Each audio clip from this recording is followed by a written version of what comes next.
ಮಾಡಬೇಕು, ಇದನ್ನು ಪ್ರಾರ್ಥನೆ ಮಾಡಬೇಕು. ಮೊದಲನೇದಾಗಿ ಏನಂತ ಪ್ರೇಯರ್ ಮಾಡ್ತೇನೆ? ಜ್ಞಾನದ ಆತ್ಮ ಬಂದು ನಮಗೆ ಪ್ರಕಟಣೆ, ಶಕ್ತಿಯ ಆತ್ಮನಾಗಿ ಪವಿತ್ರಾತ್ಮನು ಬಂದಾಗ ಅದ್ಭುತಗಳು, ಪ್ರೀತಿಯ ಆತ್ಮನಾಗಿ ಪವಿತ್ರಾತ್ಮನು ತೋರಲ್ಪಟ್ಟಾಗ ಕ್ಷಮಾಪಣೆ ಬರ್ತದೆ, ಸದ್ಬುದ್ಧಿಯ ಆತ್ಮನಾಗಿ ಪ್ರಕಟನಾದಾಗ ನಮ್ಮ ಜೀವನ ಬದಲಾವಣೆ ಆಗ್ತದೆ. ಆದ್ರೆ ಜ್ಞಾನದ ಆತ್ಮವಾಗಿ ಬಂದಾಗ ನಮ್ಗೆ ಪ್ರಕಟಣೆ ಸಿಗ್ತದೆ. ರೈಟ್? ಸೊ ಪ್ರಕಟಣೆ ಏನಪ್ಪಾ ಅಂದ್ರೆ ಆತ್ಮದ ಕಣ್ಣುಗಳು ತೆರೆಯಲ್ಪಡಬೇಕು. ತೆರೆದು ಏನು ತಿಳಿಯಬೇಕಂದ್ರೆ, first thing he says is you will have revelation in the knowledge of God. ದೇವರ ಜ್ಞಾನದಲ್ಲಿ ಅಂದ್ರೆ ದೇವರ ಬಗ್ಗೆ ಜ್ಞಾನ ಅದು ಬೆಳೆಯುವ ಜ್ಞಾನವಾಗಿರಬೇಕು.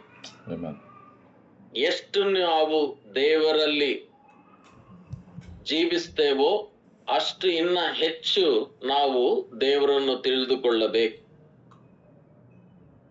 ಎರಡನೇದಾಗಿ ಓಕೆ, ದೇವರ ಜ್ಞಾನದಲ್ಲಿ ಬೆಳೆದಿದ್ದೇವೆ, ಅನೇಕ ವಿಶ್ವಾಸಿಗಳು ಸೇವಕರಿದ್ದಾರೆ, ಅವರಿಗೆ ದೇವರ ಜ್ಞಾನ ಆಳವಾಗಿದೆ, ವಾಕ್ಯದ ಜ್ಞಾನ ಆಳವಾಗಿದೆ, ಅದು ಮಾತ್ರ ಸಾಕ ಅಲ್ಲ.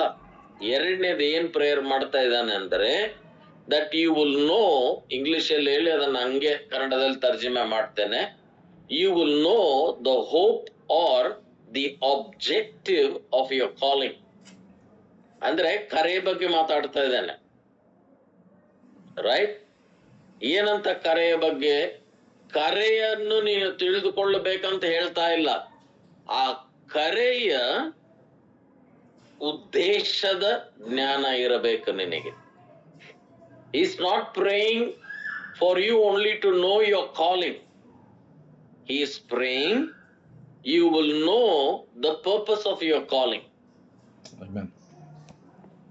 ಕರೆಯ ಉದ್ದೇಶ, ಅದರ ಕುರಿತ ಒಂದು ಜ್ಞಾನ ನಮಗೆ ಇರಬೇಕಂತ ಹೇಳಿ. ರೈಟ್? ಒಂದು ದೈವಿಕ ಜ್ಞಾನ ದೇವರ ಬಗ್ಗೆ, ಎರಡನೇದು ಕರೆಯ ಉದ್ದೇಶದ ಜ್ಞಾನ, ಅದಕ್ಕೆ ಜ್ಞಾನದ ಆತ್ಮ ಅಂತ ಪ್ರೇಯರ್ ಮಾಡ್ದ. ಮೂರನೇದು you will know the riches of the glory of the inheritance, ನಮಗಿರುವ ಸ್ವಾಸ್ಥ್ಯದ ಐಶ್ವರ್ಯಗಳು ಏನಂತ, ಸ್ವಾಸ್ಥ್ಯ ಏನಂತ ಗೊತ್ತು, ಅದರ ಐಶ್ವರ್ಯ. ಕೊನೆಯದಾಗಿ ದೇವರ ಶಕ್ತಿಯ ಜ್ಞಾನದ ಬಗ್ಗೆ ಪ್ರೇಯರ್ ಮಾಡ್ತಾ ಇಲ್ಲ, ಆ ಶಕ್ತಿ ಎಷ್ಟು ಬಲವುಳ್ಳವಾಗಿದೆ ಅದರ ಬಗ್ಗೆ ನಮಗೆ ಪ್ರಕಟಣೆ ಆಗಬೇಕು, ನಾವು ಜ್ಞಾನವನ್ನು ಹೊಂದಬೇಕಂತೇಳಿ ಪ್ರಾರ್ಥಿಸುತ್ತಾ ಇದ್ದಾನೆ. ಈ ಒಂದು ಪ್ರಾರ್ಥನೆಯೇ ಒಂದು ಆಳವಾದ ಅಂಶ ನಾವು ಕಲಿತುಕೊಳ್ಳುವುದಕ್ಕಾಗಿ. ಆದ್ರೆ ಇವತ್ತು ನಾವು ಉದ್ದೇಶ ತರನೇ ಇರೋಣ. ಪೌಲನು ಪವಿತ್ರಾತ್ಮನು ಜ್ಞಾನದ ಆತ್ಮ ಬಂದು ನಮ್ಮ ಮನೋನೇತ್ರಗಳು ತೆರೆಯಲ್ಪಟ್ಟು ಕರೆಯ ಉದ್ದೇಶ ತಿಳಿದುಕೊಳ್ಳಬೇಕಂತ ಹೇಳಿದರೆ, ಅದರಿಂದ ನಮ್ಗೇನ್ ಅರ್ಥ ಆಗ್ಬೇಕಂದ್ರೆ ಮನುಷ್ಯನಾಗಿ ಇದು ಅರ್ಥ ಮಾಡಿಕೊಳ್ಳುವುದು ಅಸಾಧ್ಯ. ಅದಕ್ಕೆ ನಮಗೆ ಪವಿತ್ರಾತ್ಮನು ಬೇಕು. It is a purpose from God. That is why Holy Spirit, God is needed something that has come from God. ಇದು ಉದ್ದೇಶ ಯಾರ ಹತ್ರದಿಂದ ಬಂದಿದ್ದು? 2 ತಿಮೋಥಿ 1:9, ಎಫೆಸಿ 1:4, ಅದು ದೇವರ ಕಡೆಯಿಂದ.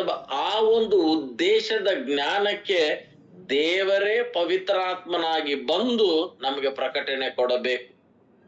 ಇಲ್ಲದಿದ್ರೆ ನಾವು ಆ ಕುರುಡರು ಆನೆಯನ್ನು ನೋಡಕ್ ಹೋದಾಗ ನಾವು ನಮ್ಮ ಒಂದು ಸ್ವಂತ ಅರ್ಥಗಳನ್ನು ಕೊಟ್ಟು ಬಿಡ್ತೇವೆ.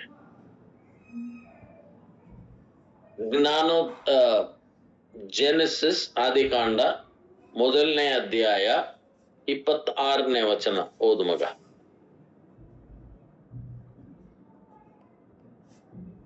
ತರುವಾಯ ದೇವರು ನಮ್ಮ ರೂಪದಲ್ಲಿ ನಮ್ಮ ಹೋಲಿಕೆಗೆ ಸರಿಯಾಗಿ ಮನುಷ್ಯನನ್ನು ಮಾಡೋಣ. ಕೇಳಿ, ದೇವರು ಮನುಷ್ಯನನ್ನು ಮಾಡೋಕಿನ ಮುಂಚೆಯೇ, ರೈಟ್, ದೇವರು ಮನುಷ್ಯನ ಬಗ್ಗೆ ಯಾರು? ತಂದೆ, ಕುಮಾರ, ಪವಿತ್ರಾತ್ಮ, ತ್ರಯೇಕ ದೇವರು ಕೂತು ಪ್ಲಾನ್ ಮಾಡ್ತಾ ಇದ್ದಾರೆ. ಏನಂತ ಪ್ಲಾನ್ ಮಾಡಿದ್ರಪ್ಪ 26ನೇ ವಚನದಲ್ಲಿ? ಓದು ಮಗನೆ. ನಮ್ಮ ರೂಪದಲ್ಲಿ ನಮ್ಮ ಹೋಲಿಕೆಗೆ ಸರಿಯಾಗಿ ಮನುಷ್ಯನನ್ನು ಮಾಡೋಣ. ಏನಂತ ಹೇಳಿದ್ರು? ನಾವು ಮನುಷ್ಯನನ್ನು ಮಾಡೋಣ. ಹೇಗೆ ಮಾಡೋಣ? ನಮ್ಮ ರೂಪದಲ್ಲಿ, ನಮ್ಮ ಸ್ವರೂಪ್ಯದಲ್ಲಿ. ಕರೆಕ್ಟ್ ಇದೆಯಾ ಹರ್ಷ? ಇನ್ನೊಂದ್ಸಲ ಓದ್ ಮಗನೆ. ಓಕೆ, 27 ಓದ್ತೀನಿ ನಾನು. ಹೀಗೆ 26, 27 ಎರಡು ಓದು. ಓಕೆ, ಮಾಡೋಣ. ಅವರು ಸಮುದ್ರದ ಮೀನಿನ ಮೇಲೆಯೂ ಆಕಾಶದ ಪಕ್ಷಿಯ ಮೇಲೆಯೂ. Read again what you already ತರುವಾಯ ದೇವರು ನಮ್ಮ ರೂಪದಲ್ಲಿ ನಮ್ಮ ಹೋಲಿಕೆಗೆ ಸರಿಯಾಗಿ ಮನುಷ್ಯನನ್ನು ಮಾಡೋಣ. ಆಮೇಲೆ ದೊರೆತನ ಇದೆ. Just continue reading. ಅವರು ಸಮುದ್ರದ ಮೀನಿನ ಮೇಲೆಯೂ ಆಕಾಶದ ಪಕ್ಷಿಯ ಮೇಲೆಯೂ ಪಶುಗಳ ಮೇಲೆಯೂ ಎಲ್ಲ ಭೂಮಿಯ ಮೇಲೆಯೂ ಹರಿದಾಡುವ ಪ್ರತಿಯೊಂದು ಕ್ರಿಮಿಯ ಮೇಲೆಯೂ ದೊರೆತನ ಮಾಡಲಿ ಅಂದನು. ದೊರೆತನ ಮಾಡಲಿ.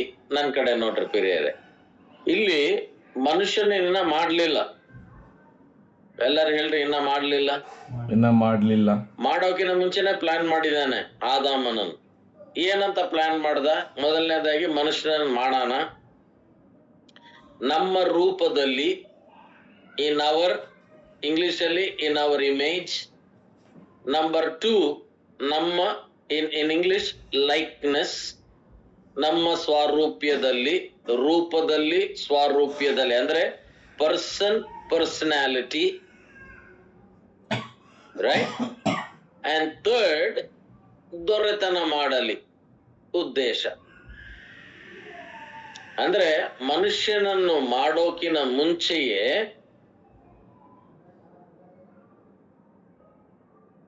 ದೇವರು ಕರೆದಿದಾನ. ಕರೆಯ ಉದ್ದೇಶವೇನು? ದೊರೆತನ. ಕರೆಯ ಉದ್ದೇಶವೇನು? ದೊರೆತನ. ಆದಿಯಲ್ಲಿ ಆದಾಮನನ್ನು ಮಾಡೋಕಿನ ಮುಂಚೆಯೇ we will make him in our image, in our likeness, and let him rule. ದೊರೆತನ ಮಾಡಲಿ. Person, I am a son of God. Personality, I am in the image of God. Purpose, I am made to rule. Amen. ಅಂದ್ರೆ ಈಗ ನನ್ನ ಜೀವನದಲ್ಲಿ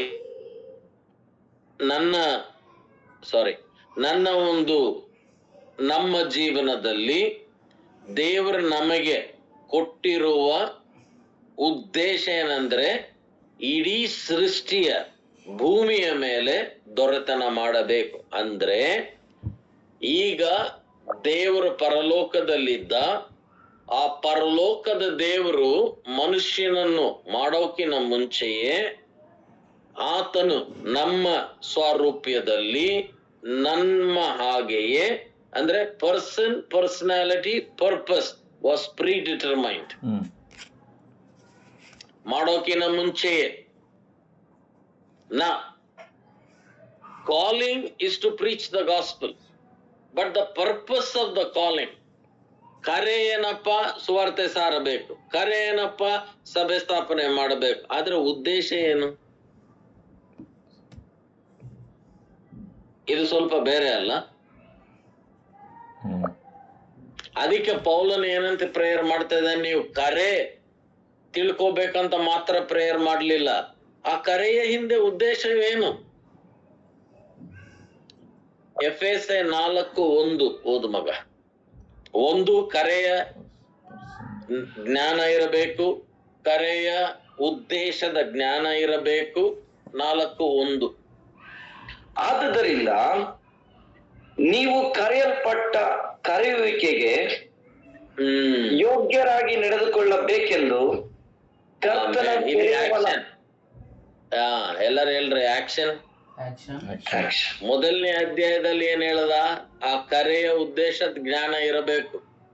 4ನೇ ಅಧ್ಯಾಯದಲ್ಲಿ ಏನ್ ಹೇಳ್ತಾ ಇದ್ದಾನೆ? ಆ ಕರೆಗೆ ಯೋಗ್ಯರಾಗಿ ನೀವು ನಡೆದುಕೊಳ್ಳಬೇಕು. ಒಂದು, ಜ್ಞಾನ ಇರಬೇಕು. 2ನೇದಾಗಿ ಅದಕ್ಕೆ ಯೋಗ್ಯರಾಗಿ ಆ ಕರೆಯಲ್ಲಿ ನಾವು ನಡೆಯಬೇಕು. ಪ್ಲೀಸ್ ಗಮನ ಕೊಟ್ಟು ಕೇಳ್ರಿ.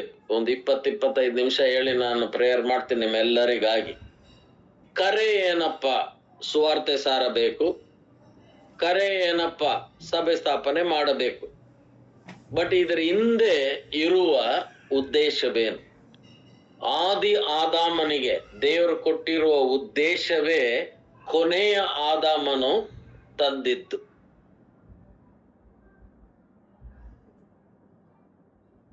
ಆದಿ ಆದಾಮನಿಗೆ ದೇವರು ಏನು ಉದ್ದೇಶ ಕೊಟ್ಟ? You go and have dominion. ಆ ವರ್ಡ್ ನಾವು ಹೀಬ್ರಿಯ ಶಬ್ದದಲ್ಲಿ ಓದಿ ಅದನ್ನು ಕರೆಕ್ಟ್ ಆಗಿ ಅರ್ಥ ಮಾಡಿಕೊಂಡ್ರೆ, God said, establish my kingdom on earth. ನನ್ನ ರಾಜ್ಯವನ್ನು ನಿನ್ನ ಆಡಳಿತದ ಮೂಲಕ, ಬೈ ಸಬ್ಡ್ಯೂಯಿಂಗ್, ಅವರನ್ನು ಆಧೀನಪಡಿಸುತ್ತಾ, ಫಲ ತರುತ್ತಾ, ಬಹುಗುಣ ಆಗುತ್ತಾ ನೀನು ಏನ್ ಮಾಡ್ಬೇಕಂದ್ರೆ ನನ್ನ ರಾಜ್ಯವನ್ನು ಸ್ಥಾಪನೆ ಮಾಡಬೇಕು. ಕರೆ ಫಲ ತರಬೇಕು, ಕರೆ ಆಡಳಿತ ಮಾಡಬೇಕು. ಆದ್ರೆ ಇದರ ಕರೆಯಿಂದ ಉದ್ದೇಶ ಏನಂದ್ರೆ ದೇವರ ರಾಜ್ಯ ಸ್ಥಾಪನೆ ಆಗಬೇಕು.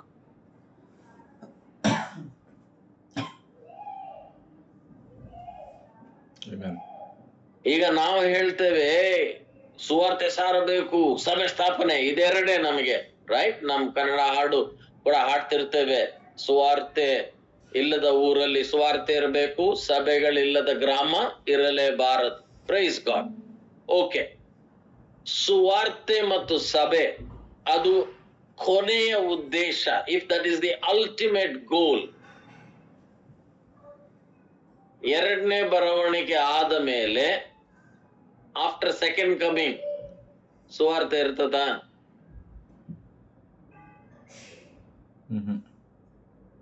ಇರಲ್ಲ, ರೈಟ್? ಸಭೆಗಳ ಸ್ಥಾಪನೆ ಇರ್ತದ? ಇರಲ್ಲ. ಅಂದ್ರೆ ದೇವರ ಉದ್ದೇಶ ಇರ್ತದೆ, ರೈಟ್? ಏನಪ್ಪ ಅದು ಉದ್ದೇಶದ? ಕರೆಯ ಉದ್ದೇಶ ಏನಂದ್ರೆ ದೇವರ ರಾಜ್ಯ. ಇವಾಗ ಸುವಾರ್ತೆಯ ಮೂಲಕ, ಸಭೆಯ ಮೂಲಕ ನಾವು ಏನ್ ಮಾಡ್ತೇವೆ? ದೇವರ ರಾಜ್ಯವನ್ನು ಅಲ್ಲಿ ತರ್ತೇವೆ. ಇವಾಗ ಸುವಾರ್ತೆ ನನ್ನಲ್ಲಿ ಪ್ರವೇಶ ಮಾಡಿದಾಗ, ಸುವಾರ್ತೆಯ ಮೂಲಕ ಕರ್ತನ ರಾಜ್ಯ ನನ್ನಲ್ಲಿ ಬರ್ತದೆ. ನಾನು ದೇವರ ರಾಜ್ಯದಲ್ಲಿದ್ದೇನೆ. ಹೇಗಂದ್ರೆ ಇವಾಗ ಈಜು ಗೊತ್ತಿಲ್ಲದವನು ನೀರಲ್ಲಿ ಬಿದ್ರೆ ವ್ಯಕ್ತಿ ಎಲ್ಲಿದ್ದಾನೆ? ನೀರಿನಲ್ಲಿ. ಅವನಲ್ಲಿ ಏನಿರ್ತದೆ? ನೀರು. ಕೊಲೋಸಿ 1:13 ಓದು ಮಗ.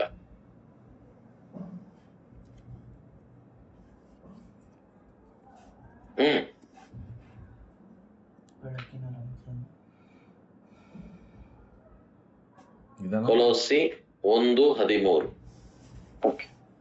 ಆತನು ನಮ್ಮನ್ನು ಅಂಧಕಾರದ ಶಕ್ತಿಯಿಂದ ಬಿಡಿಸಿ ತನ್ನ ಪ್ರಿಯ ಕುಮಾರನಾದ ರಾಜ್ಯದೊಳಗೆ ಸೇರಿಸಿದನು.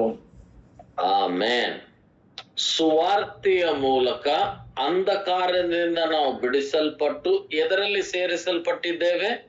ಪರಲೋಕ ಅಂತ ಬರೆಯಲ್ಪಡಲಿಲ್ಲ, ದೇವರ ರಾಜ್ಯ. ಸಭೆ ಅಂತ ಬರೆಯಲ್ಪಡಲಿಲ್ಲ,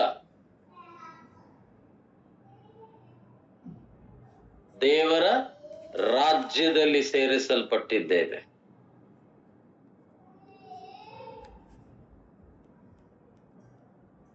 ಯೋಚನೆ ಮಾಡ್ರಿ, ಸೆಕೆಂಡ್ ಕಮಿಂಗ್ ಆದ್ಮೇಲೆ ಚರ್ಚ್ ಪ್ಲಾಂಟಿಂಗ್ ಇರಲ್ಲ, ಪ್ರೀಚಿಂಗ್ ಆಫ್ ಗಾಸ್ಪಲ್ ಇರಲ್ಲ. ಆದ್ರೆ ದೇವರ ಉದ್ದೇಶ ಇರ್ತದೆ. ಅದಕ್ಕಂತೇಳಿ ಅದಾದ್ಮೇಲೆ ನಾವು ಹೋಗಿ ಮಲಗಿರ್ತೀವ? ಇಲ್ಲ, ದೇವರ ಉದ್ದೇಶ ಇದೆ. ಅದೇನಪ್ಪ? ಆತನ ರಾಜ್ಯ. ಈ ರಾಜ್ಯದ ಪ್ರಕಟಣೆ ನಮಗೆ ಬೇಕು. ಯೇಸು ಸ್ವಾಮಿ ಭೂಲೋಕಕ್ಕೆ, ಆತನಿಗೆ ಹೆಸರು ಏನು? ಕೊನೆಯ ಆದಾಮ. ರೈಟ್? ಮೊದಲನೇ ಆದಾಮ ಏನ್ ಕಳ್ಕೊಂಡ ಅಂದ್ರೆ ದೇವರ ರಾಜ್ಯವನ್ನ. ಕೊನೆಯ ಆದಾಮನು ಬರೋ ಮುಂಚೆ ಬಾಪ್ತಿಸಮ್ನಾದ ಟೈಮ್ ಇಲ್ಲ ವರ್ಸಸ್ ಹೇಳಕ್ಕೆ, ಗಮನ ಕೊಟ್ಟು ಕೇಳ್ರಿ. ಬಾಪ್ತಿಸಮ್ನಾದ ಯೋಹಾನನಿಂದ 400 ವರ್ಷ ಯಾವ ತರದ ವಾಣಿ ಇರಲಿಲ್ಲ. ನಂತರ ಮೊದಲನೇ ದೇವರ ವಾಕ್ಯ ಬಂದಿದ್ದು ಬಾಪ್ತಿಸಮ್ನಾದ ಯೋಹಾನನ ಮೂಲಕ. ಆತನ ಮೊದಲನೇ ಸಂದೇಶ ಏನು? Repent, God's kingdom is at hand. ಪಶ್ಚಾತ್ತಾಪ ಪಡ್ರಿ, ದೇವರ ರಾಜ್ಯ ಸಮೀಪಿಸಿದೆ. ರೈಟ್? ನಾವು ಸಭೆಯಲ್ಲಿ ಏನ್ ಮಾಡ್ತೇವೆ? ಪಶ್ಚಾತ್ತಾಪನ ಇಟ್ಕೊಂಡ್ಬಿಟ್ಟಿವಿ, ದೇವರ ರಾಜ್ಯನ ಗಾಳಿ ಬಿಟ್ಬಿಟ್ಟಿವಿ. ಯೋಹಾನ ಏನ್ ಹೇಳ್ದ? ಪಶ್ಚಾತ್ತಾಪ ಪಡು ಅಂತ. ಯೇಸು ಸ್ವಾಮಿ ಸೇವೆ ಪ್ರಾರಂಭ ಮಾಡಿದ್ರು. ಮೊದಲನೇ ವಾಕ್ಯ ಯೇಸು ಸ್ವಾಮಿ ಬಾಯಿಂದ ಬಂದಿದ್ದೇನು? ಪಶ್ಚಾತ್ತಾಪ ಪಡ್ರಿ, ದೇವರ ರಾಜ್ಯ ಬಂದಿದೆ. ರೈಟ್? ದೇವರ ರಾಜ್ಯ ಮೊದಲನೇ ವಾಕ್ಯ ಯೇಸು ಸ್ವಾಮಿ ಹೇಳಿದ್ದು. ಇಂಗ್ಲಿಷ್ ಅಲ್ಲಿ ಸರ್ಮನ್ ಆನ್ ದ ಮೌಂಟ್ ಅಂತಾರೆ, ಮತ್ತಾಯ 5:6 ಅಲ್ಲಿ ಏನ್ ಯೇಸು ಸ್ವಾಮಿ ಹೇಳ್ಕೊಟ್ಟ? Seek ye first the kingdom of God. ದೇವರ ರಾಜ್ಯವನ್ನು ಎಲ್ಲದಕ್ಕಿಂತ ಮೊದಲು ಹುಡುಕಿರಿ. ಶಿಷ್ಯರು 100 ಜನನ ಎಬ್ಬಿಸಿದ. ಅವ್ರು ಬಂದು ಹೇಳಿದ್ರು, ಪ್ರಾರ್ಥನೆ ಮಾಡಲು ಕಲಿಸು ಅಂತ. ಏನಂತ ಕಲಿಸಿದ? ನಿನ್ನ ರಾಜ್ಯ ಬರಲಿ, ಪರಲೋಕದಲ್ಲಿ ನಮ್ಮ ತಂದೆಯೇ ನಿನ್ನ ರಾಜ್ಯ ಬರಲಿ, ನಿನ್ನ ಚಿತ್ತ ಪರಲೋಕದಲ್ಲಿ ನೆರವೇರಿಸುವಂತೆ ಭೂಲೋಕದಲ್ಲಿ ನೆರವೇರಲಿ. ನಮ್ಮನ್ನು ಪರಲೋಕಕ್ಕೆ ಕರ್ಕೊಂಡು ಹೋಗಂತ ಪ್ರಾರ್ಥನೆ ಮಾಡಲು ಕಲಿಸ್ಲಿಲ್ಲ, ರಾಜ್ಯದ ಪ್ರಾರ್ಥನೆ. ಯೇಸು ಸ್ವಾಮಿ ಬೈಬಲ್ ಅಲ್ಲಿ ಬರೆಯಲ್ಪಟ್ಟಿದೆ, Jesus preached the gospel of the Kingdom. ದೇವರ ರಾಜ್ಯದ ಸುವಾರ್ತೆ ಹೇಳಿದ್ರಂತೆ. ಇವತ್ತು ಕೆಲವರು ಹೇಳ್ತಾರೆ, ಅಣ್ಣ ಸುವಾರ್ತೆಯ gospel, like they say healing gospel, prosperity gospel. ಯಾರೋ ಕೇಳಿದ್ರು, ಅಣ್ಣ ನೀನ್ ನಂಬ್ತೀಯ ಪ್ರಾಸ್ಪೆರಿಟಿ ಗಾಸ್ಪಲ್ ಅಲ್ಲಿ? ನಂಬಲ್ಲ ಅಂದೆ. ಯಾಕೆ ಅಂದ್ರು, ಪ್ರಾಸ್ಪೆರಿಟಿ ಗಾಸ್ಪಲ್ ಅಂತ ಶಬ್ದನೇ ಇಲ್ಲ ಬೈಬಲ್ ಅಲ್ಲಿ. There is no prosperity gospel, there is no healing gospel. There is only one gospel, and that is the gospel of the kingdom. ಆ gospel of the kingdom ನಲ್ಲಿ forgiveness ಇದೆ, healing ಇದೆ, prosperity ಇದೆ, purpose ಕೂಡ ಇದೆ. gospel ಅಲ್ಲೇ ಇದೆ. ಕ್ಷಮಾಪಣೆ ಇದೆ, ಸ್ವಸ್ಥತೆ ಇದೆ, ಅಭಿವೃದ್ಧಿ ಇದೆ, ಉದ್ದೇಶ ಕೂಡ ಆ ಸುವಾರ್ತೆಯಲ್ಲಿದೆ. ಅದನ್ನ ವಾಪಸ್ ತರಲಿಕ್ಕಾಗಿ ಮೊದಲನೇ ಆದಾಮನು ಏನು ಕಳೆದುಕೊಂಡ? Image, likeness and purpose. Person, personality, purpose. 126 ಅಲ್ಲಿ ಓದಿದ್ವಾ? ಅದನ್ನೇ ವಾಪಸ್ ತಂದ ಯೇಸು ಸ್ವಾಮಿ. ಅದಕ್ಕೆ ಯೋಹಾನ್ 1:12 ಓದೋದು ಬೇಡ, ಓದು ಮಗ್ನೆ. ಯೋಹಾನ್ 1:12 ಓದು, ಟಕ್ಕಂತ ಓದ್ಬೇಕು.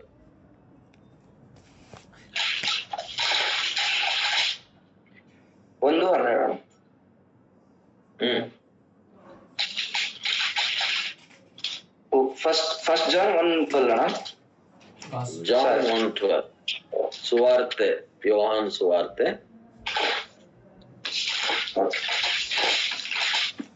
ಆದರೆ ಯಾರ್ಯಾರು ಆತನನ್ನು ಅಂಗೀಕರಿಸಿದ್ದಾರೋ ಅವರಿಗೆ, ಅಂದರೆ ಆತನ ಹೆಸರಿನ ಮೇಲೆ ನಂಬಿಕೆ ಇಡುವವರಿಗೆ, ದೇವರ ಪುತ್ರರಾಗುವ ಅಧಿಕಾರವನ್ನು ಆತನು ಕೊಟ್ಟನು. ಆಮೇಲೆ ಅಂಗೀಕಾರ ಮಾಡಿದ ಪುತ್ರ ಆದ್ರಿ. ದಟ್ ಮೀನ್ಸ್ ಯೇಸು ಸ್ವಾಮಿಯ ಮೂಲಕ ನಮಗೆ ಸಿಕ್ಕಿರೋ ಸುವಾರ್ತೆಯ ಮೂಲಕ, first thing we became in the image of god. ದೇವ ಪುತ್ರ ಅಂತ ಫಸ್ಟ್ ಯಾರಿಗೆ ಕರೆಯಲ್ಪಟ್ಟಿತ್ತು? ಯೇಸುಗಲ್ಲ, ಆದಾಮನಿಗೆ. Adam was called son of God, right? Now Jesus Christ the Son of God became Son of Man. ದೇವ ಮಗನಾದ ಯೇಸು ಮನುಷ್ಯನ ಮಗನಾದ. ಯಾಕೆ?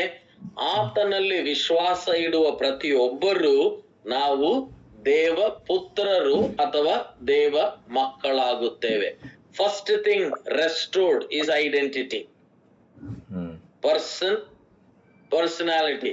ಆ ದೇವ ಮಗನಾಗಿ ಸುಮ್ಮನೆ ಮನೆಯಲ್ಲಿ ಕೂತ್ಕೊಳ್ಳಕಲ್ಲ. We also got back the personality. We are like God. ಆತನ ಆಡಳಿತ ಮಾಡ್ತಾ ಇದ್ದಾನೆ, ನಾವು ಆಡಳಿತ ಮಾಡ್ತಾ ಇದ್ದೇವೆ. ಅದರ ಜೊತೆಯಲ್ಲಿ ಆ ಸುವಾರ್ತೆಯಲ್ಲಿಯೇ ನಮಗೆ ಏನು ಸಿಕ್ತು? ಉದ್ದೇಶ ಕೂಡ ಬಂದಿದೆ. ಈ ಉದ್ದೇಶ, ಸುವಾರ್ತೆ ಸಾರುವುದು ದೇವರ ಉದ್ದೇಶ, ಸಭೆ ಸ್ಥಾಪನೆ ಮಾಡುವುದು ದೇವರ ಉದ್ದೇಶ. ಇದರ ಉದ್ದೇಶದ ಆಬ್ಜೆಕ್ಟಿವ್ ಅಥವಾ ಗುರಿ ಏನಂದ್ರೆ ಆತನ ರಾಜ್ಯ ಸ್ಥಾಪನೆ ಆಗಬೇಕು. ಸುವಾರ್ತೆಯ ಮೂಲಕ ವ್ಯಕ್ತಿಯಲ್ಲಿ, ಸಭೆಯ ಮೂಲಕ ಸ್ಥಳದಲ್ಲಿ. ನನ್ನಲ್ಲಿ ಸುವಾರ್ತೆ ಬಂದ್ರೆ ದೇವರ ರಾಜ್ಯ ಎಲ್ಲಿ ಬಂತು? ನನ್ನಲ್ಲಿ. ಒಂದು ಗ್ರಾಮದಲ್ಲಿ ಸಭೆ ಸ್ಥಾಪನೆ ಆದ್ರೆ ದೇವರ ರಾಜ್ಯ ಎಲ್ಲಿ ಬಂತು? ಗ್ರಾಮದಲ್ಲಿ.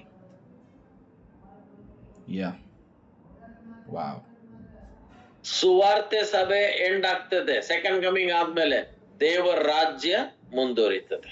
ಅದೇ ಮುಖ್ಯವಾದ ಉದ್ದೇಶ.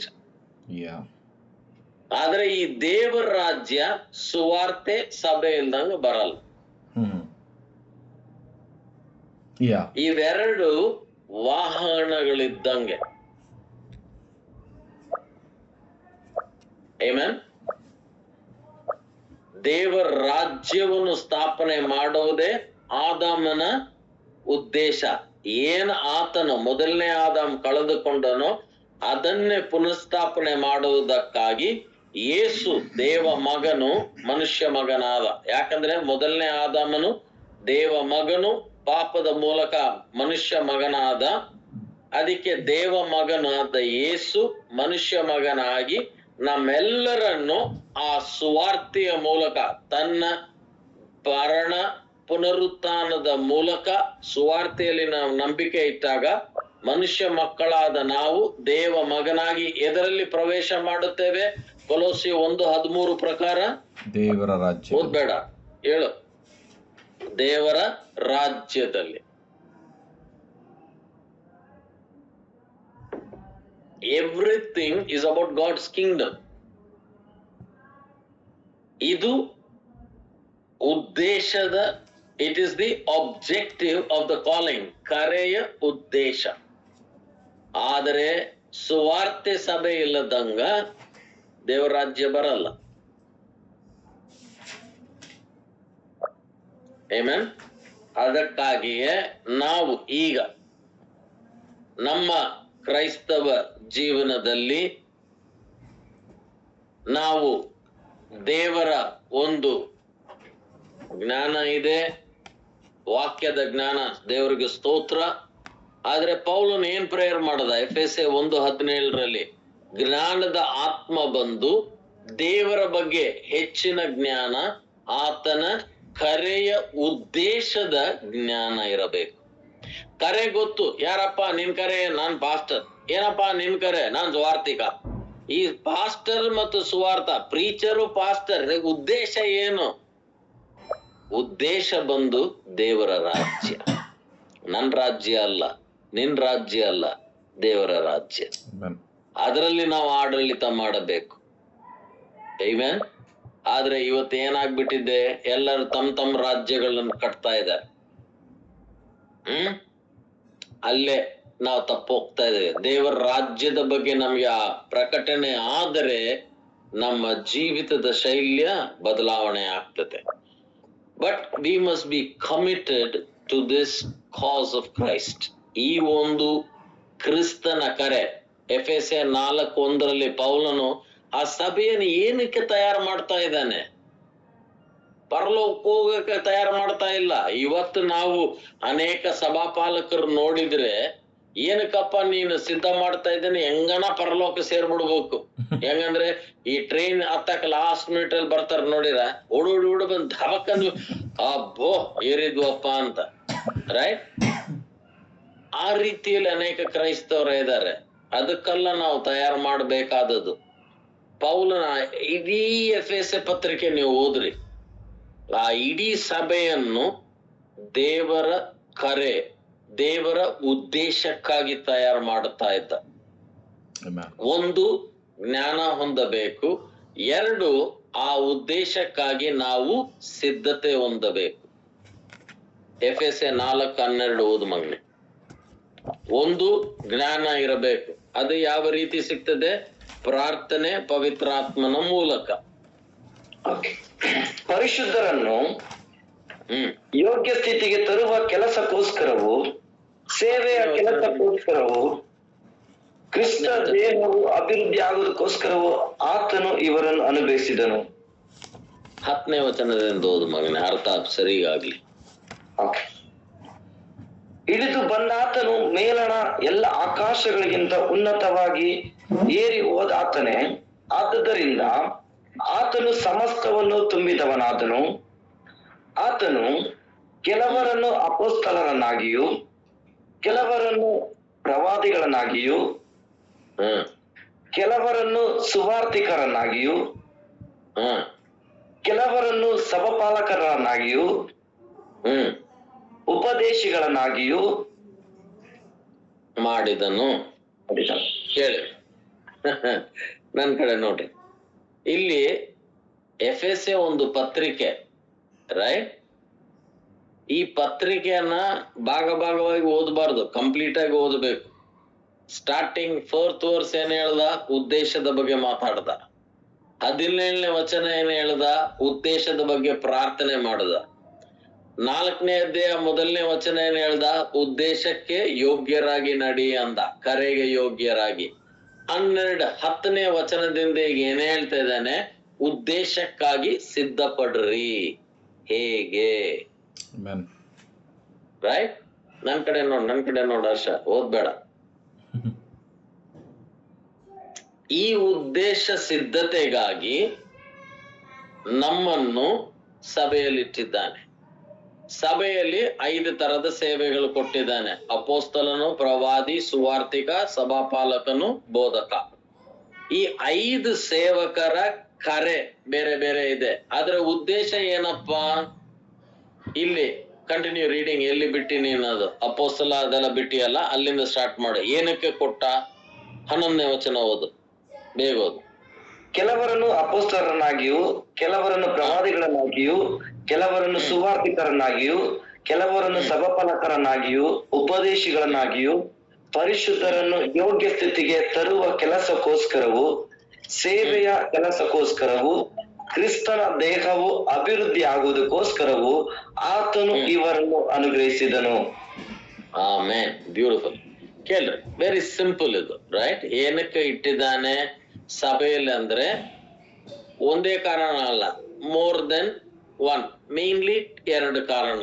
ಇಂಗ್ಲಿಷ್ ಅಲ್ಲಿ ನಾನು ಹೇಳ್ಬೇಕಂದ್ರೆ, the 5-fold ministry is there. NIV, ನೀನು ಯಾರ ಹತ್ರ NIV ಬೈಬಲ್ ಇದೆಯಾ? NIV, New International Version. ನಿಮ್ಮ ಹತ್ರ ಬೈಬಲ್ ಆಪ್ ಇದ್ರೆ ಟಕ್ ಅಂತ ತೆಗೆದ ಟಕ್ ಅಂತ ಓದ್ಬೇಕು. NIV ನಲ್ಲಿ ಓದಿ ಬೇಗ. ಎಫೆಸಿ 4:12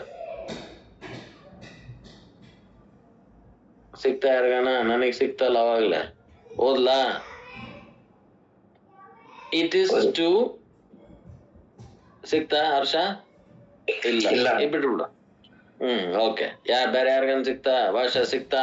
ಎಸ್ ಅಣ್ಣ. For the equipping of the saints, the work of ministry, for the edifying of the body of Christ. ಆಮೇನ್. ಸಿಂಪಲ್. ಏನಕ್ಕಪ್ಪ ಈ 5-fold ಅಂದ್ರೆ? ಟು ಎಕ್ವಿಪ್ ಅಂದ್ರೆ another word is to train. ಕನ್ನಡದಲ್ಲಿ ಕ್ರಿಸ್ತನ ದೇಹವನ್ನು ಸೇವೆಗಾಗಿ ತರಬೇತಿ ಕೊಡಲು ಈ 5 ತರದ ಸೇವೆಗಳನ್ನು ದೇವರು ಕೊಟ್ಟಿದ್ದಾನೆ. ಅಂದ್ರೆ ದೇವರು ನಮ್ಮನ್ನು ಸಭೆಗೆ, ಇಲ್ಲಿ ನೋಡಿ ಎಫೆಸನ ಮರಿಬೇಡ್ರಿ, ಏನಂತ ನಾವು ನೋಡಿದ್ವಿ, ಉದ್ದೇಶದ ಬಗ್ಗೆ ಹೇಳಿದ, ಉದ್ದೇಶದ ಬಗ್ಗೆ ಪ್ರಾರ್ಥಿಸಿದ, ಉದ್ದೇಶಕ್ಕಾಗಿ ಯೋಗ್ಯರಾಗಿ ನಡಿ ಅಂತ ಹೇಳದ. ಈಗ ಆ ಉದ್ದೇಶಕ್ಕಾಗಿ ತರಬೇತಿ ಸಿದ್ಧತೆಯ ಬಗ್ಗೆ ಮಾತನಾಡುತ್ತಾ ಇದ್ದಾನೆ.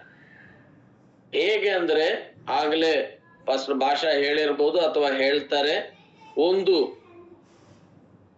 ದೇವರ ಮಂದೆ ಅಂದ್ರೆ ಒಂದು ಕುರಿ ಯುದ್ಧ ಕುದುರೆ ಆಗಬೇಕಂದ್ರೆ ತರಬೇತಿಯ ಮೂಲಕನೇ. ಕರೆಕ್ಟ್. ಅಂಡ್ ನಾವು ಸಭೆಯಲ್ಲಿ ಇಲ್ಲಿ ಬಂದಾಗ ಕುರಿಗಳಾಗಿ ಬರ್ತೇವೆ.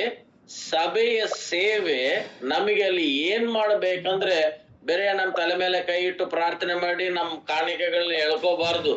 ನಮಗೆ ಸೇವೆಗಾಗಿ ತರಬೇತಿ ಕೊಡಬೇಕು. ಯಾಕೆ? ನಮ್ಮನ್ನು ಕರೆದಿದ್ದೇ ಸೇವೆಗಾಗಿ ಅಲ್ಲ.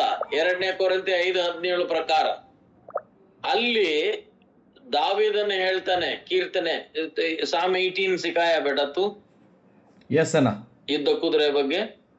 ಓಕೆ, ಅಲ್ಲಿ ಕೀರ್ತನೆ 18ರಲ್ಲಿ ದೇವರು ದಾವೀದನ ಕೈಗೆ ತರಬೇತಿ ಕೊಡ್ತಾನೆ. ಕರೆಕ್ಟ್. ಆದ್ರೆ ಇಲ್ಲಿ ಹಳೆ ಒಡಂಬಡಿಕೆಯಲ್ಲಿ ದೇವರು ದಾವೀದನಿಗೆ ತರಬೇತಿ, ಇಲ್ಲಿ ಸಭಿಕರಿಗೆ ತರಬೇತಿ. ಅಂದ್ರೆ ದೇವರು ಮಾಡಿರುವ ಕೆಲಸದ ಜವಾಬ್ದಾರಿ ನಮಗೆ ಸಿಕ್ಕಿದೆ. ಈ ತರಬೇತಿಯ ಮೂಲಕ ನಾವು ನಮ್ಮ ಕರೆ ಅಥವಾ ಉದ್ದೇಶಕ್ಕಾಗಿ ಸಿದ್ಧ ಮಾಡಲ್ಪಡ್ತಾ ಇದ್ದೇವೆ. ನಂಬರ್ 1, ನೋ ಯೋರ್ ಪರ್ಪಸ್, ಉದ್ದೇಶವನ್ನು ತಿಳಿದುಕೊಳ್ಳಬೇಕು. ನಂಬರ್ 2, ಉದ್ದೇಶಕ್ಕೆ ಯೋಗ್ಯರಾಗಿ ನಾವು ನಡೆಯಬೇಕು. ಉದ್ದೇಶಕ್ಕಾಗಿ ತರಬೇತಿ ಹೊಂದಬೇಕು. ತರಬೇತಿ ಹೊಂದಿಲ್ಲ ಅಂದ್ರೆ ನಮ್ ಲೈಫಲ್ಲಿ ನಾವು ಫಲ ನೋಡಲ್ಲ, ಜಯ ನೋಡಲ್ಲ. ನೀವೆಲ್ಲರೂ ಸಮಯ ತಗೊಂಡು ಈ ಝೂಮ್ ಮೂಲಕ I really appreciate you because you are intentionally training yourself. ಏನಕ್ಕೆ? ಪರಲೋಕ ಹೋಗಕ್ಕಲ್ಲ, ಸೇವೆ ಮಾಡುವುದು ಹೇಗೆ ಆ ವಿಷಯದಲ್ಲಿ ತರಬೇತಿ ಹೊಂದುತ್ತಾ ಇದ್ದೀರಿ. ಅದಕ್ಕಾಗಿಯೇ ದೇವರು ಸಭೆಯನ್ನು ಇಟ್ಟಿದ್ದು.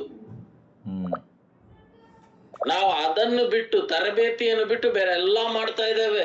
ನಾಮಕರಣ ಮಾಡ್ತೇವೆ, ಮದುವೆ ಮಾಡ್ತೇವೆ, ಸಮಾಧಿ ಮಾಡ್ತೇವೆ. ಮಾಡೋದು ತಪ್ಪಂತ ನಾನು ಹೇಳ್ತಾ ಇಲ್ಲ, ಬಟ್ ಅದಕ್ಕಾಗಿ ನಮ್ಮನ್ನು ದೇವರು ಇಟ್ಟಿಲ್ಲ ಅಲ್ಲಿ. ಸಭೆಯ ಮುಖ್ಯ ಸೇವೆ ಸಭಿಕರಿಗೆ ಸೇವೆಯ ಬಗ್ಗೆ ತರಬೇತಿ ಕೊಡಬೇಕು. ರೈಟ್. ಸೇವೆಯ ಬಗ್ಗೆ ತರಬೇತಿ ಕೊಟ್ಟ ಮೇಲೆ ನಾವು ಕೊನೆಯಲ್ಲಿ ಹೇಳ್ತೇನೆ, we must be committed to the purpose. ಆ ಉದ್ದೇಶಕ್ಕೆ ನಾವು ಸಮರ್ಪಿತರಾಗಿರಬೇಕು. ಇವೆಲ್ಲ ಇದ್ದು ಜ್ಞಾನ ಇದೆ, ಕರೆಗೆ ಯೋಗ್ಯರಾಗಿದ್ದೇವೆ, ತರಬೇತಿ ಹೊಂದಿದ್ದೇವೆ. ಆದ್ರೆ ಆ ಕರೆಗೆ ಸಮರ್ಪಿತರಾಗಿ ಇಲ್ಲದೆ ಇದ್ರೆ ಎಲ್ಲ ಗಾಳಿ. ನಾವು ಅನೇಕ ಕ್ರೈಸ್ತವರು ದೇವರಿಗೆ ಸಮರ್ಪಿತರಾಗಿದ್ದೇವೆ, ಬಟ್ ಕ್ವೆಶ್ಚನ್, ದೇವ ಉದ್ದೇಶಕ್ಕೆ ನಾವು ಸಮರ್ಪಿತರಾಗಿದ್ದೇವಾ? ಸಭೆಗೆ ಹೋಗ್ತೇವೆ, ಯಾಕಪ್ಪ ಹೋಗ್ತೀನಿ ಸಭೆಗೆ? ಯೇಸುಗಾಗಿ ಅಂತಾನೆ. ಯಾಕೆ ಕೊಡ್ತಾ ಇದ್ದೀವಿ ದಶಾಂಶ? ಯೇಸುಗಾಗಿ ಅಂತೀವಿ. ಅದೇ ನೀನು ಎಷ್ಟು ಯೇಸುಗಾಗಿ ಜೀವಿಸ್ತೀಯೋ, ಯೇಸುವಿನ ಉದ್ದೇಶಕ್ಕಾಗಿ ಜೀವಿಸ್ತಾ ಇದೀಯಾ? ಯೇಸುಗಾಗಿ ಕರೆದ್ರೆ ಜನ ಬರ್ತಾರೆ, ಯೇಸು ಉದ್ದೇಶಕ್ಕಾಗಿ ಕರೆದ್ರೆ ನೀನು ಹೋಗಿದ್ದೀಯಾ? ಸಮರ್ಪಣೆ ಬೇರೆ, ದೇವರು ವ್ಯಕ್ತಿಗೆ ಇದೆಯಾ, ದೇವರ ಉದ್ದೇಶಕ್ಕಾಗಿ ಕೂಡ ಇದೆಯಾ? ಒಂದು ಉದಾಹರಣೆ ಹೇಳಿ ಪ್ರಾರ್ಥನೆಯಲ್ಲಿ ನಡೆಸ್ತೇನೆ, ಓದಂಗಿಲ್ಲ, ಸಮಯ ಇಲ್ಲ. ಯೋಸೆಫ್ ಇದ್ದ ಐಗುಪ್ತನಲ್ಲಿ. ಆ ಒಂದು ಸ್ತ್ರೀ ಪ್ರತಿ ದಿನ ಬಂದು ಆತನು ಗುಲಾಮನಾಗಿದ್ದಾಗ ಹೇಳ್ತಾಳೆ, ನನ್ ಜೊತೆ ಮಲಗು, ನನ್ ಜೊತೆ ಪಾಪ ಮಾಡು ಅಂತ. ಯೋಸೆಫ್ ಏನ್ ಹೇಳ್ತಾನೆ? ನಾನು ಮಾಡಲ್ಲ. ಯಾಕೆ? ನಾನು ದೇವರನ್ನು ದೇವರಲ್ಲಿ ಭಯಭಕ್ತಿ ಉಳ್ಳವನು, ಐ ಫಿಯರ್ ಗಾಡ್ ಅಂತಾನೆ. ಈಗ ತನ್ನ ಜೀವಿತವನ್ನು ಪರಿಶುದ್ಧವಾಗಿ ಯಾಕೆ ಇಟ್ಕೊಂಡ? Because of God. ದೇವರಿಗಾಗಿ ಜೀವಿಸಬೇಕಂತ ಹೇಳಿ ಆಕೆಯಿಂದ ಓಡೋಗಿ ಸೆರೆಮನೆಯಲ್ಲಿ ಬಿದ್ದ, ಜೈಲಲ್ಲಿ ಹೋಗಿ ಬಿದ್ದ. Because he was committed to God. His commitment was to God. ನೀನ್ ದೇವರಿಗೆ ಸಮರ್ಪಿತನಾಗಿದ್ದಾಗ ಪರಿಶುದ್ಧವಾಗಿ ಜೀವಿಸ್ತಿ, ಪಾಪ ಮಾಡಲ್ಲ. ಯಾಕೆ? ದೇವರಿಗೆ ಸಮರ್ಪಿತ. ಅದನ್ನೇ ಫಾಸ್ಟ್ ಫಾರ್ವರ್ಡ್ ಮಾಡೋಣ. ಯೋಸೆಫ್ ಜೈಲಿಗೆ ಹೋದ, ಫರೋ ಕನಸು ಕಂಡ, ಆ ಕನಸಿಗೆ ಅರ್ಥ ಹೇಳಿದ, ಪ್ರಧಾನಿಯಾದ, ಎಲ್ಲ ಮದುವೆ ಆಯ್ತು, ಮಕ್ಕಳಾದ್ರು. ಎಫೆಸೆ ಅಂತ ಒಬ್ಬನಿಗಿಟ್ಟ, ಮನೇಸೆ ಅಂತ ಇನ್ನೊಬ್ಬರಿಗೆ, ಎಫ್ರಾಹಿಂ ಮನೇಸೆ ಅಂತ ಹೆಸರಿಟ್ಟ. ಈಗ ತನ್ನ ಸಹೋದರರು ಬರ್ತಾರೆ. ಅವ್ರಿಗೆ ಆಲ್ಮೋಸ್ಟ್ 3 ವರ್ಷ ನಾನೇ ಯೋಸೆಫ್ ಅಂತ ಹೇಳಲ್ಲ. ಯಾಕೆ? ಒಂದ್ ಕಡೆ ಆಶೀರ್ವಾದ ಮಾಡ್ತಾನೆ, ಇನ್ನೊಂದ್ ಕಡೆ ಸುಳ್ಳಾದ ನೆಪಗಳಾಗ್ತಾನೆ ಅವ್ರ ಮೇಲೆ, ನಿಂದೆಗಳು. ನೀವು ಗೂಢಚಾರಿಗಳಂತ. ಯಾಕೆ ಹೇಳ್ದ ಗೂಢಚಾರಿ ಅಂತ? ಯೋಚನೆ ಮಾಡಿ. ಯಾಕೆ ನಾನೇ ಯೋಸೆಫ್ ಅಂತ ಮೊದಲನೇ ದಿನ ಹೇಳಲಿಲ್ಲ? ನೀನು ಪರಿಶುದ್ಧನಲ್ಲಪ್ಪ, ನೀನು ಹೆಸರು ಕೂಡ ಮಕ್ಕಳದು ದೇವರ ಹೆಸರೇ ಇಟ್ಟಿಯಲ್ಲ, ಆದ್ರೆ ನೀನ್ ಯಾಕೆ ಹೇಳಲಿಲ್ಲ? ಒಂದ್ ಪರಿಶುದ್ಧತೆಯಲ್ಲಿ ನಿಪುಣನು. ಆದ್ರೆ ಸಹೋದರರು ಬಂದ್ರೆ ನನ್ನ ಮಕ್ಕಳ, ನೀವು ಗೂಢಚಾರಿಗಳಂದ್ರೆ ಒಂದೇ ದಂಡನೆ, ಕೊಂದಾಕ್ಬಿಡ್ತಾರೆ. ಪರಿಶುದ್ಧತೆಯಲ್ಲಿ 100 ಇಲ್ಲಿ ಆ ಸಹೋದರರಿಗೆ ಒಂದು ವೇಳೆ ಸಿಟ್ಟಲ್ಲಿ ಕೊಂದಿದ್ರೆ ಆತನ ಸಹೋದರನಲ್ಲ ಕೊಲ್ತಿದ್ದು, ದೇವರ ಉದ್ದೇಶವನ್ನು ಕೊಲ್ತಾ ಇದ್ದ. ಯಾಕೆ ಅಂದ್ರೆ ಆತನನ್ನು ಐಗುಪ್ತಿಗೆ ದೇವರು ಕಳಿಸಿರುವ ಕಾರಣವೇ ಐಗುಪ್ತನ ಒಂದು ಗರ್ಭವಾಗಿ ಸಿದ್ಧ ಮಾಡುವುದಕ್ಕಾಗಿ. ಪ್ರಶ್ನೆ, ನೀನು ದೇವರಿಗೆ ಸಮರ್ಪಿತನ? S pastor. ಏನಪ್ಪಾ ಅಂದ್ರೆ ಪಾಪ ಮಾಡಲ್ಲ, ಸಿಗರೆಟ್ ಸೇದಲ್ಲ, ಸರಾಯಿ ಕುಡಿಯಲ್ಲ. ಓ ಹಲ್ಲೆಲೂಯಾ, ಸ್ತೋತ್ರ. ಆದ್ರೆ ದೇವರ ಉದ್ದೇಶಕ್ಕಾಗಿ ಅಷ್ಟೇ ಸಮರ್ಪಿತನಾಗಿದ್ದೀಯಾ? ಲಾಸ್ಟ್ ವಚನ ಓದೋಣ, ಆದಿಕಾಂಡ 45ನೇ ಅಧ್ಯಾಯ. And we will pray. Right?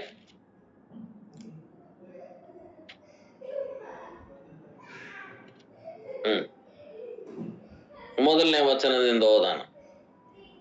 ಆಗ ಯೋಸೇಫನು ತನ್ನ ಸುತ್ತಲೂ ನಿಂತಿದ್ದವರಿಗಾಗಿ ಮನಸ್ಸನ್ನು ಬಿಗಿಯಿಟ್ಟುಕೊಳ್ಳಲಾರದೆ ಎಲ್ಲರನ್ನು ನನ್ನ ಬಳಿಯಿಂದ ಹೊರಗೆ ಹೋಗುವಂತೆ ಮಾಡಿರಿ ಎಂದು ಕೂಗಿದನು. ಯೋಸೇಫನು ತನ್ನ ಸಹೋದರರಿಗೆ ತನ್ನನ್ನು ಪ್ರಕಟಿಸಿಕೊಂಡಾಗ ಅಲ್ಲಿ ಬೇರೆ ಯಾರು ಇರಲಿಲ್ಲ. ಆಗ ಅವನು ತನ್ನ ಸ್ವರವೆತ್ತಿ ಅತ್ತಾಗ ಐಗುಪ್ತರು ಫರೋಹನ ಮನೆಯವರಿಗೂ ಕೇಳಿಸಿಕೊಂಡರು. ಮತ್ತು ಯೋಸೇಫನು ತನ್ನ ಸಹೋದರರಿಗೆ, ನಾನು ಯೋಸೇಫನು, ನನ್ನ ತಂದೆಯು ಇನ್ನು ಬದುಕಿದ್ದಾನೋ ಅಂದನು. ಅದಕ್ಕೆ ಅವನ ಸಹೋದರರು ಅವನ ಮುಂದೆ ಕಳವಳಗೊಂಡವರಾಗಿ ಅವನಿಗೆ ಉತ್ತರ ಕೊಡಲಾರದೆ ಹೋದರು. ಯಾಕೆ ಭಯಬಿದ್ರು? ಯೋಸೆಫನು ಕೊಲ್ಲಲು ಪ್ರಯತ್ನ ಮಾಡಿದ್ಯಾರು ಅವರೇ, ಯೋಸೆಫನು ಗುಲಾಮ್ನಾಗಿ ಮಾರಿದ್ಯಾರು ಅವರೇ. ರೈಟ್? ಯೋಸೆಫ್ ಅವ್ರ ಮೇಲೆ ಸುಳ್ಳು ನಿಂದನೆ ಹಾಕಿದ್ದು ಎಲ್ಲ ನೆನಪು ಮಾಡಿಕೊಂಡು ಬೆಂಜಮಿನನ್ನು ಜೈಲಲ್ಲಿ ಹಾಕಿದ್ದು ಯೋಸೆಫನೇ. ಆಯ್ತ್ಲೆ ನಾವು ಸೆತ್ತೀವಿ ಅನ್ಕೊಂಡ್ರು. ಆದ್ರೆ ಇವಾಗ ಬಿಕ್ಕಿಯಾಗಿ ಹತ್ತು ಯೋಸೆಫನ್ ಏನ್ ಹೇಳ್ತಾ ಇದ್ದಾನೆ? 4ನೇ ವಚನ ಓದ್ ಮಗ್ನೆ. ಆಗ ಯೋಸೇಫನು ತನ್ನ ಸಹೋದರರಿಗೆ, ನನ್ನ ಬಳಿಗೆ ಬನ್ನಿರಿ ಎಂದು ಕೇಳಿಕೊಂಡನು. ಅವರು ಹತ್ತಿರಕ್ಕೆ ಬಂದಾಗ ಅವನು, ನೀವು ಐಗುಪ್ತಕ್ಕೆ ಮಾರಿದ ನಿಮ್ಮ ಸಹೋದರನಾದ ಯೋಸೇಫನು ನಾನೇ. ಆದರೆ ನೀವು ನನ್ನನ್ನು ಇಲ್ಲಿಗೆ ಮಾರಿದ್ದಕ್ಕಾಗಿ ಈಗ ವ್ಯಸನಪಟ್ಟು ನಿಮ್ಮ ಮೇಲೆ ನೀವೇ ಸಿಟ್ಟು ಮಾಡಿಕೊಳ್ಳಬೇಡಿರಿ. ಮುಂದೆ ಪ್ರಾಣ ಸಂರಕ್ಷಣೆಗಾಗಿ ದೇವರು ನನ್ನನ್ನು ನಿಮ್ಮ ಮುಂದೆ ಕಳಿಸಿದ್ದಾನೆ. ಯಾಕೆಂದ್ರೆ ಓಕೆ, ಸಾಕು ಇಲ್ಲಿ ಕೇಳ್ರಿ. ಇದು ನೀವು ಅರ್ಥ ಮಾಡಿಕೊಂಡ್ರೆ ಲೈಫ್ ಚೇಂಜ್. ಇಲ್ಲಿಯವರೆಗೆ ಪಾಪರಹಿತ ಜೀವನ ಯೋಸೆಫ್ ಯಾಕೆ ಜೀವಿಸ್ದ ಅಂದ್ರೆ ದೇವರ ಬಳಿಯಲ್ಲಿರುವ ಸಮರ್ಪಣೆ. ಆದರೆ 3 ವರ್ಷ ಆದ ಮೇಲೆ ಯೋಸೆಫನಿಗೆ ದೇವರ ಉದ್ದೇಶದ ಪ್ರಕಟಣೆ ಆದ ಮೇಲೆ ತನ್ನ ಕೊಲೆಗಾರರಾದ ಸಹೋದರರು ತನ್ನನ್ನು ಗುಲಾಮನಾಗಿ ಮಾರಿರುವ ಸಹೋದರರನ್ನು ಕರೆದು, ನಾನೇ ಯೋಸೆಫ, ನನ್ನ ಮಾರಿದ್ರಂತ ನೀವೇನ್ ಸಿಟ್ಟು ಮಾಡ್ಕೋಬೇಡ್ರಿ, ನೀವು ನನ್ನನ್ನು ಮಾರಲಿಲ್ಲ, ದೇವರು ನನ್ನನ್ನು ಕಳಿಸಿದ್ದಾನೆ. ಏನು ಪ್ರಕಟಣೆ ಆಯ್ತಪ್ಪ ಅಂದ್ರೆ ದೇವರ ಪ್ರಕಟಣೆ ಅಲ್ಲ, ದೇವ ಉದ್ದೇಶದ ಪ್ರಕಟಣೆ. ಇಂಗ್ಲಿಷ್ ಅಲ್ಲಿ ಬ್ಯೂಟಿಫುಲ್ ಆಗೈತೆ, you did not sell me but God sent me. ನೀನ್ ನನ್ನನ್ನು ಮಾರಲಿಲ್ಲ, ದೇವರು ನನ್ನನ್ನು ಕಳಿಸಿದ್ದಾನೆ. ಆ ದೇವ ಉದ್ದೇಶದ ಪ್ರಕಟಣೆ ಆದ ಮೇಲೆ ಆತನ ಅಪ್ಪಿಕೊಂಡಿದ್ದು ಯಾರನ್ನ? ಸಹೋದರರನ್ನಲ್ಲ, ತನ್ನ ಕೊಲೆಗಾರರನ್ನು, ತನ್ನನ್ನು ಮಾರಿದವರನ್ನು ಕ್ಷಮಾಪಣೆ ಮಾಡದ. ಅಂದ್ರೆ ಇದರಿಂದ ಏನ್ ಕಲಿತೇವೆ ಅಂದ್ರೆ, ದೇವರಿಗೆ ಸಮರ್ಪಣೆ ಮಾಡಿಕೊಂಡಾಗ ಪಾಪಕ್ಕೆ ಈ ಬೇಡ ಅಂತಿ. ದೇವರ ಉದ್ದೇಶಕ್ಕೆ ಸಮರ್ಪಣೆ ಅನ್ನೋದು ಅದು ಬೇರೆ. ಅದು ಮಾಡಿಕೊಂಡಾಗ ನಿನ್ನ ವೈರಿಗಳನ್ನೇ ನೀನು ಅಪ್ಪಿಕೊಳ್ಳುತ್ತಿ. ಅದಕ್ಕೆ ಈಗ ದೇವ ಉದ್ದೇಶದ ಒಂದು ಜ್ಞಾನ, ಆ ಉದ್ದೇಶಕ್ಕಾಗಿ ಪ್ರಾರ್ಥನೆ, ಆ ದೇವ ಉದ್ದೇಶಕ್ಕಾಗಿ ಯೋಗ್ಯರಾಗಿ ನಡೆಯಬೇಕು. ಆ ಉದ್ದೇಶಕ್ಕಾಗಿ ತರಬೇತಿ ಹೊಂದಿ ನಮ್ಮನ್ನು ನಾವು ಸಿದ್ಧಪಡಿಸಿಕೊಳ್ಳಬೇಕು. ಆ ಉದ್ದೇಶಕ್ಕೆ ಸಮರ್ಪಿತರಾಗಿರಬೇಕು. ಯಾಕಂದ್ರೆ ದೇವರಿಗೆ ನೀವು ಸಮರ್ಪಿತರಾದಾಗ ಬೇರೆ ಪಾಪಕ್ಕೆ ಇಲ್ಲ ಅಂತೀರಿ, ಲೈಫ್ ಆರಾಮ್. ದೇವ ಉದ್ದೇಶಕ್ಕೆ ಸಮರ್ಪಣೆ ಆದಾಗ ಕುರಿಯಿಂದ ಯುದ್ಧ ಕುದುರೆ ಆಗಿ ಯುದ್ಧ ಭೂಮಿಯಲ್ಲಿರ್ತಾರೆ. ಇದು ಸಮರ್ಪಣೆ. ಇದು ಒಂದು ಹೆಚ್ಚಿನ, ಇವತ್ತಿರುವ ನೀವು ಇಂಚುಮಿಂಚು 40 ಜನ ಯುದ್ಧ ಕುದುರೆಗಳಾಗಿ ದೇವರ ಜ್ಞಾನ ಮಾತ್ರ ಅಲ್ಲ, ದೇವರ ಕರೆಯ ಉದ್ದೇಶದ ಜ್ಞಾನ ಇಟ್ಟುಕೊಂಡು ದೇವರಿಗೆ ಮಾತ್ರ ಸಮರ್ಪಿತರಲ್ಲ, ದೇವ ಉದ್ದೇಶಕ್ಕೆ ಸಮರ್ಪಿತರಾಗಿ ಆ ಕರೆಯನ್ನು ತಿಳಿದುಕೊಂಡು ಆ ಕರೆಗೆ ಯೋಗ್ಯರಾಗಿ ನಡೆಯುತ್ತಾ ಕರೆಗಾಗಿ ತರಬೇತಿಯ ಮೂಲಕ ಸಿದ್ಧಪಡಿಸಿಕೊಂಡು ಆ ಕರೆಯಲ್ಲಿ ಸಮರ್ಪಿತರಾಗಿರಬೇಕು. ಏನೇ ಬರಲಿ ನಾವು ಆ ಕರೆಗೆ we must be committed to the cause. Amen. ಪ್ರಾರ್ಥನೆ ಮಾಡಿಕೊಳ್ಳೋಣ.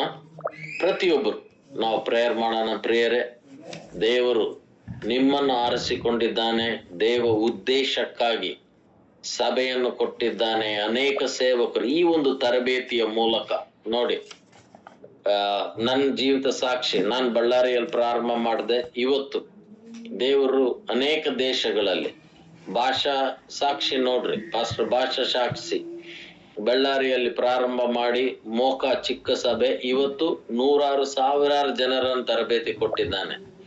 ಅದೇ ರೀತಿಯಲ್ಲಿ ನಮಕಿನ ಹೆಚ್ಚಾಗಿ ದೇವರು ನಿಮ್ಮನ್ನು ಉಪಯೋಗ ಮಾಡಬೇಕು, ಮಾಡ್ಲಿಕ್ಕೆ ದೇವರಿಗೆ ಶಕ್ತನು.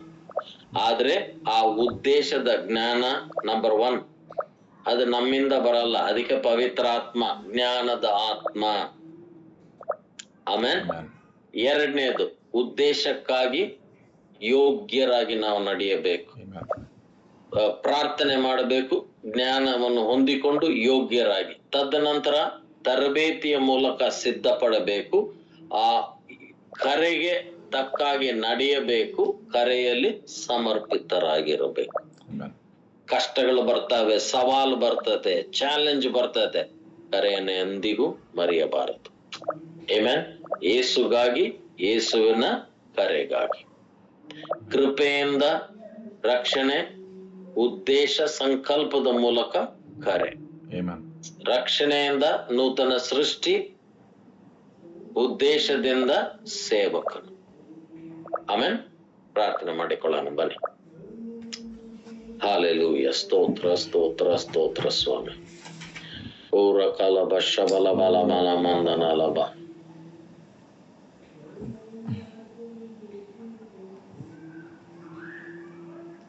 ಊರ ಬಲ ಮಂದನ ಶಂದನ ರಭ. ದೇವರ ಹತ್ರ ಪ್ರಾರ್ಥನೆ ಮಾಡ್ರಿ ಪ್ರಿಯರೇ. ಫಸ್ಟ್ ಪ್ರೇ, ದೇವರೇ ನನ್ನ ಮನೋನೇತ್ರಗಳನ್ನು ತೆಗೆದು ಬೇರೆ ನನ್ನ ಕರೆ ಏನಂತಲ್ಲ, ಆ ಕರೆಯ ಉದ್ದೇಶವನ್ನು ಪ್ರಕಟಿಸು. ಆ ಕರೆಗೆ ಯೋಗ್ಯನಾಗಿ ನಡೆಯಲು ನನಗೆ ಕೃಪೆಯನ್ನು ಅನುಗ್ರಹಿಸು. ಆ ಕರೆಯಲ್ಲಿ ತರಬೇತಿಯ ಮೂಲಕ ನನ್ನನ್ನು ನಾನು ಸಿದ್ಧಪಡಿಸಿಕೊಳ್ಳುವಂತೆ ಕೃಪೆಯನ್ನು ಅನುಗ್ರಹಿಸು. ಆ ಕರೆಯಲ್ಲಿ ನಾನು ಸಮರ್ಪಿತನಾಗಿ ಇರಲಿಕ್ಕೆ ಕೃಪೆಯನ್ನು ಅನುಗ್ರಹಿಸು.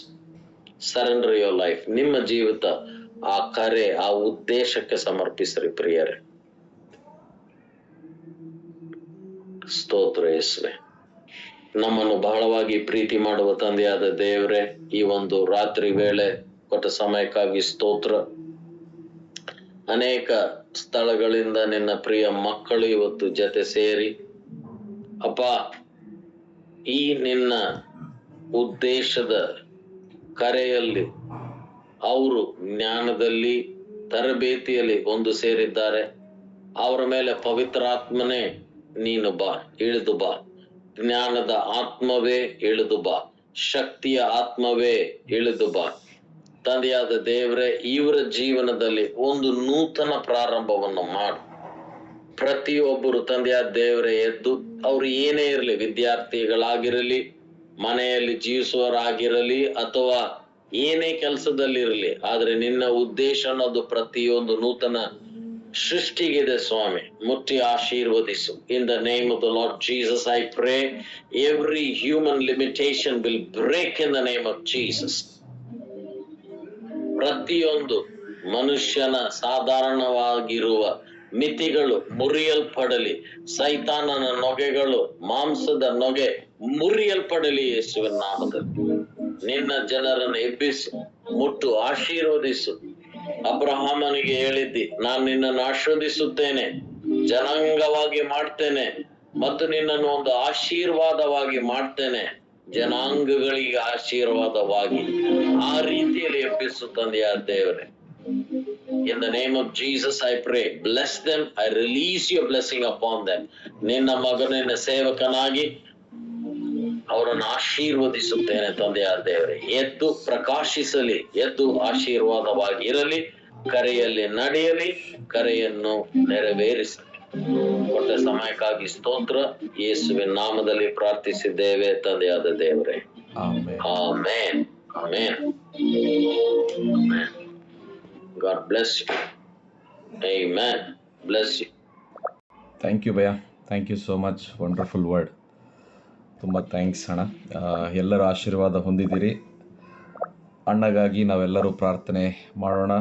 ಸೇವೆಗಾಗಿ, ವಿಶೇಷವಾಗಿ ಅಣ್ಣ ಆರೋಗ್ಯಕ್ಕಾಗಿ ನಾವೆಲ್ಲರೂ ನಮ್ಮ ಪ್ರಾರ್ಥನೆಯಲ್ಲಿ ಅವರಿಗೋಸ್ಕರ ನಾವು ನೆನಪು ಮಾಡಿಕೊಳ್ಳೋಣ ಪ್ರಿಯರೇ. ನಾನು ನಿನ್ನೆ ಹೇಳಿದ ಹಾಗೆ ಗಿದಿಯೋನನ ಬಗ್ಗೆ ನಾನು ಮಾತಾಡ್ತಾ ನಾನು ನಮ್ಮ ಒಂದು ಸೇವೆಯ ದರ್ಶನ ಬಗ್ಗೆ ನಾನು ಮಾತಾಡ್ತಾ ಇದ್ದೆ.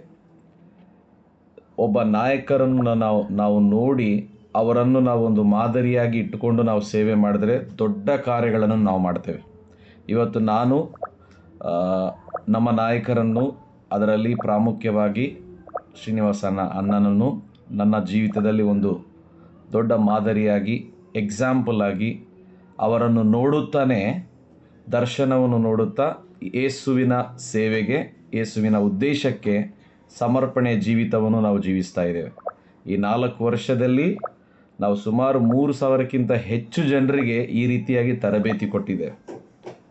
ಸೊ ಅದರಲ್ಲಿ ಹರ್ಷ, ಸ್ಯಾಮ್ಸನ್ ನನ್ನ ಜೊತೆ ಇದ್ದಾನೆ. ಅನೇಕರು, ನೂರಾರು ಜನರು ರಕ್ಷಣೆ ಹೊಂದೋದು ಮಾತ್ರ ಅಲ್ಲ, ತರಬೇತಿ ಹೊಂದುತ್ತಾ ಇದ್ದಾರೆ. ಅದಕ್ಕೆ ಒಂದು ಯೇಸುವಿನ ಕೃಪೆ, ಎರಡನೇದು ಶ್ರೀನಿವಾಸ ಅಣ್ಣನಿಗೆ ದೇವರು ಕೊಟ್ಟಿರುವ ಆ ಹೃದಯ, ಮತ್ತು ಅವರಿಗೆ ನಾನು ಭಯ ಅಂತೀನಿ. ಅವ್ರು ನನ್ನ ಆತ್ಮಿಕ ತಂದೆ. ಸೊ ರಿಯಲಿ ಥ್ಯಾಂಕ್ ಯು ಅಣ್ಣ. Wonderful word. ನಮ್ಮೆಲ್ಲರಿಗಾಗಿ ನೀವು ಪ್ರಾರ್ಥಿಸಿದ್ದೀರಿ. ಅವ್ರು ಮಾಡಿದ ಪ್ರಾರ್ಥನೆ ದೈವಿಕವಾಗಿ ನಮ್ಮ ಮೇಲೆ ಆ ಜ್ಞಾನದ ಆತ್ಮ, ಪ್ರಕಟಣೆಯ ಆತ್ಮ ಬಂದಿದೆ. ನಾವು ದೊಡ್ಡ ಕಾರ್ಯಗಳು ನಮ್ಮ ಒಂದು ಜಿಲ್ಲೆಗಳಲ್ಲಿ ನಾವು ಮಾಡೋಕ್ಕಿದ್ದೇವೆ. ಧಾರವಾಡ, ಬೆಂಗಳೂರು, ಯಾದಗಿರ್, ಬೆಲ್ಗಾಂ, ಬೀದರ್, ಗುಲ್ಬರ್ಗ. ಈ ಟ್ರೈನಿಂಗ್ ನಾವು ಮಾಡೋಕ್ಕಿಂತ ಮುಂಚೆ ಫಸ್ಟ್ ನಮ್ಮ ಸಭೆಗಾಗಿ ನಾನು ಮಾಡಬೇಕಂತ ಅಂದ್ಕೊಂಡಿದ್ದೆ. ಶ್ರೀನಿವಾಸಣ್ಣ ಯಾವಾಗಲೂ ನಮಗೆ ಒಂದು ಕಲಿಸ್ಕೊಟ್ಟಿದ್ದಾರೆ, ಒಬ್ಬರೇ ಚಾಯ್ ಕುಡಿಬೇಡ, ಜೊತೆಯಲ್ಲಿ ಚಾಯ್ ಕುಡಿಸು. ಒಬ್ಬನೇ ಊಟ ಮಾಡಬೇಡ, ಜೊತೆಯಲ್ಲಿ ಊಟ ಮಾಡಿಸು.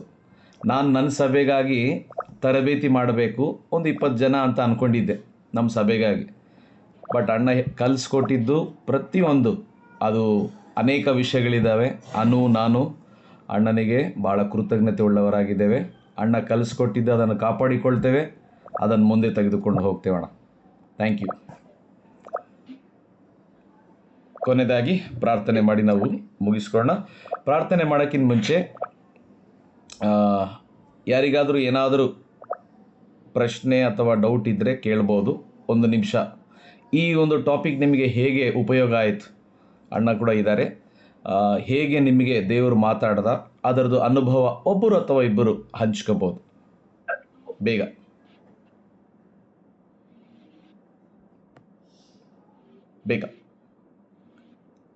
Share your experience.